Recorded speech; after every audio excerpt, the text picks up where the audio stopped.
বালিশে দুইটি মাথা ছোট কইরা কইঙ্গ কথা, এক বালিশে দুইটি মাথা ছোট কইরা কইঙ্গ কথা।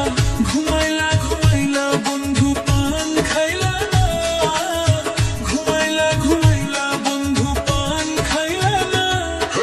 চাঁদ খুইসা পড়ছে বন্ধু আমার এই ঘরতে, চাঁদের আলো ছয়রা পড়ছে আমার গোটা শরীরে। চিকন চুলের সুবাস বন্ধু নিল মোটা কাড়িয়া, পান না খাইয়া বন্ধু গেলাম আমি ঘুমাইয়া।